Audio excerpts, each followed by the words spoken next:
ನಮಸ್ಕಾರ ಸ್ನೇಹಿತರೆ ತುಂಗಾಭದ್ರಾ ಜಲಾನಯನ ಪ್ರದೇಶದಲ್ಲಿ ಉತ್ತಮವಾಗಿ ಮಳೆ ಆಗ್ತಾ ಇರೋದ್ರಿಂದ ತುಂಗಾಭದ್ರಾ ನದಿಗೆ ನೀರಿನ ಹರಿವು ಕೂಡ ಏರಿಕೆಯಾಗಿದೆ.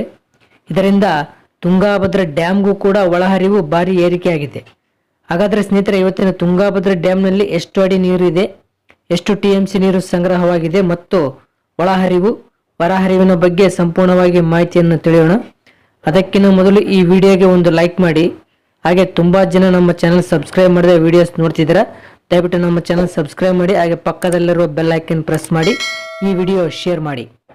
ಸ್ನೇಹಿತರೆ, ಇಂದು ಅಂದರೆ 30 ಮೇ 2025 ಇವತ್ತಿನ ತುಂಗಾಭದ್ರಾ ಡ್ಯಾಮ್ನ ವಾಟರ್ ಲೆವೆಲ್ ಬಂದು 1592 ಅಡಿ 96 ಇಂಚ್ ನೀರು ಇದೆ. ಇನ್ನು TB ಡ್ಯಾಮ್ನ ಮ್ಯಾಕ್ಸಿಮಮ್ ವಾಟರ್ ಲೆವೆಲ್ ಬಂದು 1633 ಅಡಿ ಇರೋದು. ಸೊ ಇನ್ನು ಇವತ್ತಿನ ತುಂಗಾಭದ್ರಾ ಡ್ಯಾಮ್ನಲ್ಲಿ 13.68 TMC ನೀರು ಸಂಗ್ರಹವಾಗಿದೆ.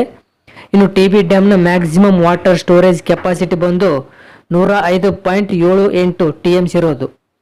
ಇನ್ನು ಇವತ್ತಿನ ಇನ್ಫ್ಲೋ ಅಂದರೆ ಒಳಹರಿವಿನ ವಿಷಯಕ್ಕೆ ಬರೋದಾದರೆ ಇಂದು 15,778 ಕ್ಯೂಸೆಕ್ ನೀರು ಒಳಹರಿವು ಆಗ್ತಾ ಇದೆ. ಇನ್ನು ಇವತ್ತಿನ ಹೊರಹರಿವಿನ ವಿಷಯಕ್ಕೆ ಬರೋದಾದರೆ ಇಂದು 153 ಕ್ಯೂಸೆಕ್ ನೀರು ಹೊರಹರಿವು ಆಗ್ತಾ ಇದೆ.